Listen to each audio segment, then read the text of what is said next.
Imagine this. You're a Roman citizen in the 4th century AD, and the world as you know it is crumbling. Barbarian tribes are hammering at your empire's gates. Plagues sweep through your cities like wildfire, and your once mighty legions are stretched thinner than ever. Your old gods, Jupiter, Mars, Venus, seem powerless against these mounting disasters. Then suddenly, a new figure emerges from the Christian faith that's rapidly spreading through your empire. A warrior angel so terrifying that even demons flee at the mention of his name. His sword burns with divine fire. His wings cast shadows over entire battlefields. And when he speaks, the very foundations of heaven and earth tremble. Enter, Archangel Michael. Welcome back to Ancient Rome Revisited. I'm your host, Marcus Aurelius. Yes, that's right, the once great Roman emperor who only wishes that he had Archangel Michael to call on, particularly during the darkest days of my rule. But enough about me. Today, I'm going to tell you exactly why this celestial soldier, namely, the Archangel Michael, became the most feared and revered religious figure in Roman Christianity, and how his influence shaped an empire in its most crucial hour. Before we begin, though, if you love Roman history and want to learn more about the trials and tribulations of the people and the Republic of Rome, then click the subscribe button now, and you'll never miss another episode of Ancient Rome Revisited. If you have just clicked subscribe, then I, Marcus Aurelius, thank you. Okay, let's look at why Archangel Michael was so feared and revered in ancient Rome. And it's not for reasons that you might think. So, grab your popcorn, sit down and prepare yourself for a meeting with this divine and almighty warrior. Michael's divine role within Roman Christianity. Now, before we dive into Michael's role in Roman Christianity, I need to set the stage for you. When we talk about Roman Christianity, we're not talking about your neighborhood church with the friendly pastor who makes dad jokes during sermons. We're talking about a faith that was forged in the crucible of persecution and martyrdom, shaped by imperial politics and designed to appeal to a people who had been raised on stories of gods going to war. The Romans had always been comfortable with the idea of divine warriors. Their pantheon was packed with battle-ready deities. Mars, the god of war. Minerva, the goddess of strategic warfare. Even Jupiter himself was depicted hurling thunderbolts like a cosmic baseball pitcher. So when Christianity began to take hold in the Roman Empire, particularly after Constantine's conversion in the early 4th century, the Christian faith needed figures that could speak to this Roman understanding of divine power. Enter Archangel Michael, heaven's supreme military commander. But here's where it gets interesting. Michael wasn't just any warrior angel, he was the warrior angel. In Christian theology, Michael holds the rank of Archangel, which is essentially the celestial equivalent of a 5-star general. Think of heaven's hierarchy like a cosmic military structure. You've got your regular angels, who were basically foot soldiers, above which were your various ranks of divine beings. And then at the top you have the archangels, the elite commanders who report directly to God himself. Michael's name has 2 meanings. First is gift from God, and the second is who is like God. And that's not meant to be a compliment. It's a battle cry posed as a rhetorical question. It's like walking into a fight and shouting, "You think you're tough? Well, I am he who is like the Almighty." Imagine if Dwayne The Rock Johnson was an angel, and you're getting close to how Romans would have perceived Michael's swagger. In Roman Christian tradition, Michael wasn't just hanging around heaven playing harps and looking pretty. He had several terrifying job descriptions that would make any earthly warrior quake in their sandals. First and foremost, he was the leader of God's army, the commander-in-chief of all heavenly forces. When spiritual warfare broke out, Michael was the one calling the shots and leading the charge. Michael the Dragon Slayer. But his most famous role, the one that really got Roman Christians fired up, was his position as the Dragon Slayer. According to the book of Revelation, which Romans were absolutely obsessed with, Michael was destined to lead the final battle against Satan himself.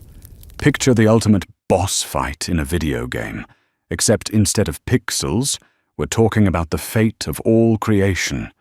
Michael versus the devil, winner takes all. For Romans who had grown up on epic tales of heroes battling monsters, think Hercules fighting the Hydra, this was exactly the kind of divine action they could get behind. Now, let me paint you a picture of what this meant to the average Roman citizen.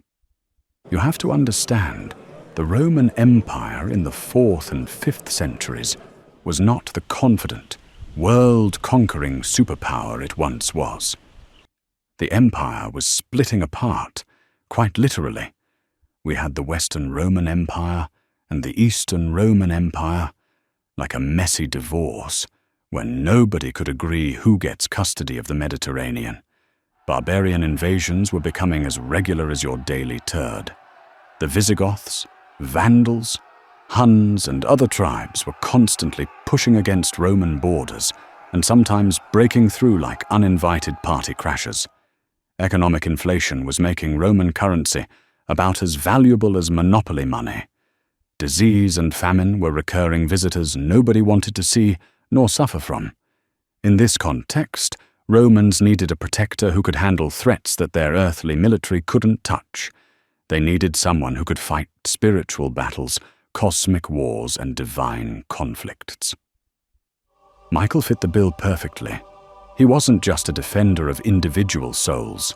He was portrayed as the protector of entire nations, the guardian of empires, the angel who could intercede when human armies failed. Roman Christians developed an almost obsessive devotion to Michael that went far beyond typical religious reverence. They saw him as their personal divine bodyguard, their heavenly insurance policy against disaster. Churches dedicated to Michael began popping up across the empire like ancient Starbucks cafes. The most famous was the Michaelian near Constantinople, which became a pilgrimage site so popular it was essentially the Disney World of the Byzantine Empire. Michael the Judge. But here's where Michael's fearsome reputation really comes into focus. Romans didn't just see him as a protector, they saw him as a judge. In Christian eschatology, that's fancy talk for what happens at the end of the world, Michael was believed to be the angel who would weigh souls on the day of judgment. Imagine standing before a cosmic court where your eternal fate is decided by an angel whose part-time job includes wrestling with the devil. That's enough to make anyone reconsider their life choices, especially their religiousness. This judicial role of Michael was particularly terrifying because Romans took it literally. They believed that when they died, they would actually stand before Michael, who would literally weigh their souls on divine scales. Think of it like going through airport security, except instead of checking for prohibited items, they're checking for prohibited sins. And instead of missing your flight, you could miss out on entering the pearly gates and the eternal paradise beyond. The symbolic weight of this belief cannot be overstated. Romans began living their lives with the constant awareness that Michael was watching, evaluating, and preparing to render ultimate judgment. It was like having a divine surveillance system that made modern privacy concerns look like child's play. Every action, every thought, every decision was made with the knowledge that it would eventually be reviewed by heaven's most fearsome prosecutor. Roman art and literature from this period reflects this intense focus on Michael's terrifying aspects. Mosaics and frescoes depicted him not as the gentle, peaceful figure we might imagine today, but as a warrior in full divine armor, wielding weapons emblazoned with holy fire. His wings weren't the soft, feathery appendages of Valentine's Day cherubs. They were described as vast, powerful instruments that could create storms with a single beat. Michael's sword of divine power. One particularly vivid description from Roman Christian writings describes Michael's sword as being forged from the same divine fire that God used to create the stars. When drawn, it was said to burn so brightly that demons couldn't even look directly at it. It's like having a lightsaber, but instead of sci-fi technology, it's powered by the fundamental forces of creation itself. The psychological impact of believing in such a figure was profound. Romans found themselves living in what we might call a Michael mindset, a constant state of spiritual alertness and moral vigilance. They knew that this cosmic enforcer was always present, always watching, always ready to step in when divine justice needed to be served. This fear wasn't entirely negative, though. For many Romans, Michael's fearsome reputation provided immense comfort. In a world where earthly authorities often failed them, where human justice was corrupt or ineffective, where powerful people seemed to escape consequences for their actions, Michael represented the ultimate accountability. He was the cosmic sheriff who never missed his target, never took bribes, and never let the guilty escape unpunished. Roman Christians would pray to Michael not just for protection, but for justice. When they felt wronged by their neighbors, cheated by merchants, or oppressed by officials, they would appeal to Michael to set things right. It was like having a direct hotline to the universe's most effective law enforcement officer. Collective fear for Michael. The communal aspect of Michael worship in Roman Christianity also contributed to his fearsome reputation. Romans didn't just fear Michael individually, they feared him collectively. Entire cities would hold festivals in his honor, not just to celebrate him, but to appease him, to ensure that his protective gaze remained fixed upon their community. These festivals were elaborate affairs that combined military pageantry with religious ceremony. Roman soldiers would march in formation, while priests chanted prayers to Michael. Citizens would reenact the great battle between Michael and Satan, with the roles being taken so seriously that actors playing demons would sometimes genuinely terrify audiences. It was like a combination of a military parade, a religious service, and a medieval mystery play all rolled into one spectacular event. The timing of these festivals was also significant. Romans typically held their Michael celebrations during times of crisis, before major battles, during plagues, or when barbarian invasions threatened. They weren't celebrating Michael's kindness or mercy. They were desperately invoking his power to intervene in their desperate circumstances. Empowered with divine intervention. This brings us to perhaps the most important aspect of why Michael was so feared. He represented divine intervention at its most direct and powerful.